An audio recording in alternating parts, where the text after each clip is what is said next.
제3회 명지라디오에 오신 여러분 환영합니다. 안녕하세요. 명지라디오의 진행을 맡은 19기 김주원, 20기 최영우, 20기 김바다입니다. 저희 명지라디오가 여러분의 사랑을 듬뿍 받고 제3회로 다시 찾아뵙게 되었습니다. 와! 명지라디오를 할 때마다 얼마나 다양한 사연이 찾아올지 정말 기대가 되는 것 같아요. 맞아요. 이번에도 역시 학우분들께서 다양한 주제로 사연을 보내주셨는데요. 어느 하나 빠질 것 없이 재밌는 이야기를 많이 보내주셔서 읽다가 시간 가는 줄도 몰랐어요. 저도요. 모든 사연을 읽어드리지 못해서 굉장히 아쉽습니다. 그럼 사연을 하나씩 들려드리도록 할게요. 첫 번째 사연입니다.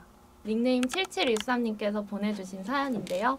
3월 2일 첫 등교를 위해 설레는 마음으로 지하철을 타고 홍제역에 왔습니다. 명지대 인문 캠퍼스로 가려면 7713 버스를 타야 한다고 했지? 라고 생각하며 계단을 오르는 순간 바로 저기 7713 버스가 보여 재빠르게 뛰어 다행히 버스에 탔습니다. 그런데 버스가 이동할수록 뭔가 잘못되었다는 것을 느꼈습니다. 알고 보니 제가 급하게 탄 7713 버스는 명지대행이 아닌 종점행이었던 것입니다. 7713 버스는 두 노선이 같은 정류소를 지나고 있기 때문이었죠. 저는 그 이후로 다른 버스를 타고 다닌답니다. 명지대 학우분들 버스를 탈 때는 버스 앞에 올려진 방향을 꼭 확인합시다.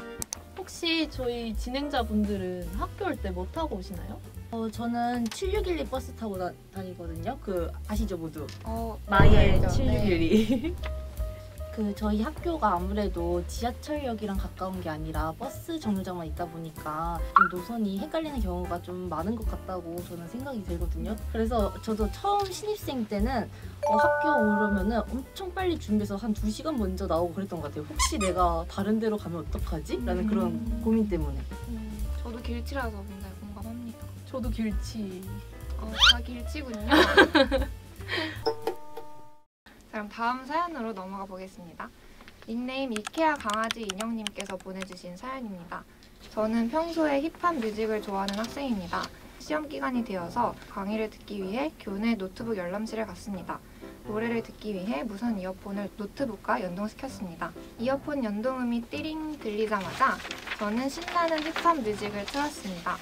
그런데 소리를 키웠는데도 유독 작게 느껴지는 것이었습니다. 왜 볼륨을 키워도 작게 들리지?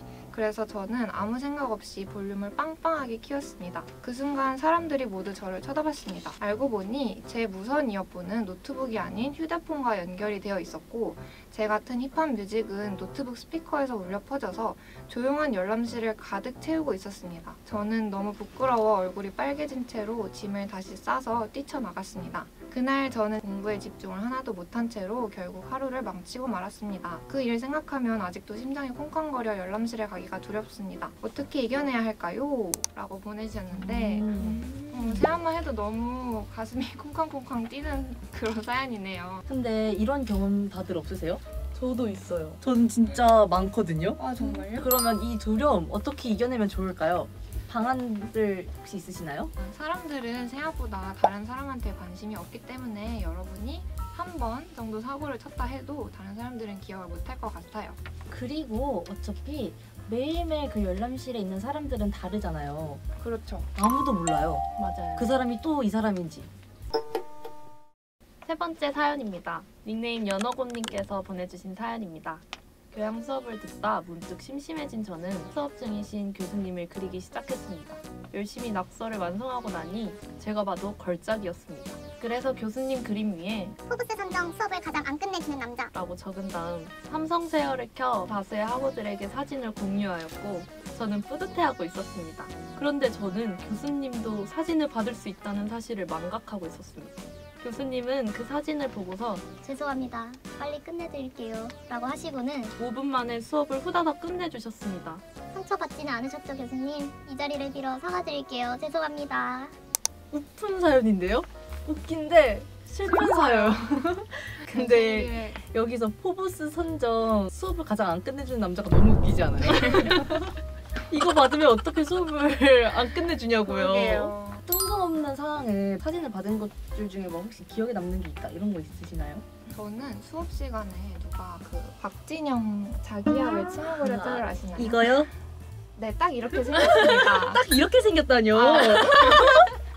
혹시 바다님은 있으신가요? 저는 지하철을 타면 누가 그렇게 맞아요. 그렇게 보내더라고요, 사진을. 진짜 뭐지 싶었던 게 이제 술집에서 술을 마시고 있는데 갑자기 에어드롭이 날라오는 거예요. 받았는데 진짜 전혀 모르는 사람이 자기 햄버거 먹는 사진을 왕 하고 있는 그 사진을 보낸 거예요.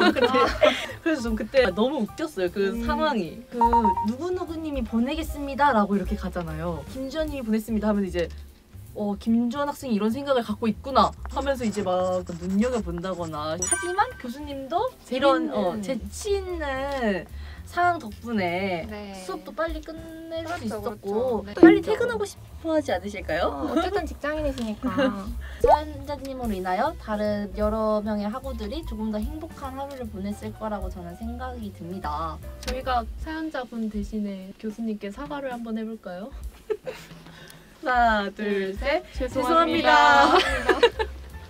다음에는 꼭 교수님은 빼고 보내시길. 벌써 마지막 사연인데요. 닉네임 토토리님께서 보내주신 사연입니다. 안녕하세요. 이번에 군입대를 앞두고 휴학한 학생입니다. 저는 요즘 심적으로 너무 힘이 듭니다. 좋아하는 후배가 생겼기 때문이죠. 그녀와 잘 되고픈 생각이 굴뚝 같지만 마음처럼 쉽지가 않습니다. 만약 그녀가 저에게 여지를 주지 않았다면 저는 깔끔히 포기하고 잊었을까요? 하지만 그녀가 저에게 계속 여지를 준다는 점이 문제입니다. 학기가 끝나고 휴학을 하기 직전 그녀는 저에게 자그마한 손편지를 주었습니다. 좋은 말 많이 해줘서 덕분에 힘이 많이 났어요. 본받고 싶다는 생각이 들 정도로 좋은 선배다라는 내용이 적혀 있었습니다. 그 이후로도 같이 갖게 된 술자리에서 다른 사람이면 몰라도 땡땡 선배니까 사왔죠. 라는 말과 함께 자그마한 선물을 준비하기도 하고 전에 저에게 줬던 손편지는 사실 2번이나 지었다가 다시 쓴 것이라는 말을 해주기도 했습니다. 심지어 술자리가 끝나고 함께 아이스크림을 먹던 중 그녀는 대뜸 자신이 먹던 아이스크림을 저에게 먹어보라며 건네기까지 했습니다. 그동안의 모든 상황을 종합하여 고려해본 결과 이건 분명 호감 신호라는 생각이 들었습니다. 하지만 문제는 그 이후 그녀의 태도였습니다. 밀당이라도 하는 건지 제가 DM을 해도 답장이 느렸고 대화 내용이 무언가 뚝뚝 끊기는 느낌이었어요. 제가 곧 군대에 가기 때문에 거리를 두는 건지 아니면 제가 그녀에게 의도치 않게 정 떨어지는 모습을 보인 건지 이런저런 고민에 밤잠을 설치는 중입니다. 사실 저는 사귀지는 않더라도 그녀에게 제 진심을 전하고 군대에 가고 싶습니다. 이럴 땐 어떻게 해야 할까요? 라는 사연인데요. 듣기만 해도 너무 마음이 아픈 사연입니다. 이게 그린라이트라고 생각하시나요? 근데 저는 두 가지 그린라이트 포인트가 있었던 게 다른 사람이면 몰라도 그쵸? 어떻게 생각하세요? 저도 그 포인트가 그린라이트라고 생각해요. 그리고 두 번째, 술 먹다가 아이스크림 먹으러 가는 거는 이건 100% 호감 표시 아닌가요? 근데 제가 여기서 그린라이트라 생각했던 거 자신이 먹던 아이스크림을 먹어보라며 건넸다. 좋아하지 않는 그냥 선배한테 손편지 쓸 수 있어요? 두 가지로 나뉠 수 있는데 첫 번째는 진짜 호감이어서 계속 이렇게 플러팅을 하는 거다. 이렇게 살짝살짝 전문 용어 나왔네요. 살짝살짝 플러팅을 하는 거다. 그리고 두 번째는 어장을 조금 치실 수 있는 여자분이다. 여성분이시다. 네네네. 그럴 수도 있죠. 분위기가 좋았잖아요. 분위기가 좋았는데 갑자기 그 후에 태도가 변한다? 모두에게 어장을 너무나도 좀, 친절한 네. 사람이었던 친절한 거죠. 사람이 네. 아닐까 하는 생각이 들거든요. 저는 사연자님이 그래도 고백을 하셨으면 좋겠어요. 저는 안 돼요. 어차피 여자는 마음이 떠났고 내가 이렇게 한다 하는데 자기만 더 힘들어질 것 같아요. 그리고 사연자님은 사귀진 않더라도 진심을 전하고 군대에 가고 싶다 했잖아요. 맞아요. 주변에 군대 간 친구들을 보면은 그 전에 뭘 못하고 간 거에 대해서 엄청 후회를 갖더라고요. 정말 사소하게 자기가 콜라 하나 안 마시고 간 거에 대해서도 그렇게 후회를 하는데 내가 얘한테 고백하고 올 걸, 차여도 고백은 해볼 걸. 약간 후회할 바에는 하는 게 낫다라고 저는 생각합니다. 사연자님 자신감을 가지세요. 고백을 했을 때 그렇게 생각하지 않았다. 정말 그런 마음이 하나도 없었다. 이런 얘기 듣는 게 저는 더 상처받을 것 같은데. 진짜요? 저는 오히려 정리하기에 더 빠르게 될 것 같아요. 애매모호한 상황에서 나 혼자 이렇게 끙끙 앓는 것보다는 직접 물어봐서 너의 마음이 어떻냐 해서 얘기를 해주면 그냥 그거에 대해 받아들이는 게 조금 더 낫다고 생각이 들어서 그럴 수도 있겠네요. 네. 사연자분의 마음이 가장 중요한 거니까요. 저는 개인적으로 사연자님이 꼭 그 마음을 전할 수 있게 고백을 하고 가셨으면 좋겠습니다. 이 영상 이후에 고백을 하실 예정이라면 혹시 후기를 알려주실 수 있을까요? 너무 궁금한데? 혹시 군대 가신 거 아니죠?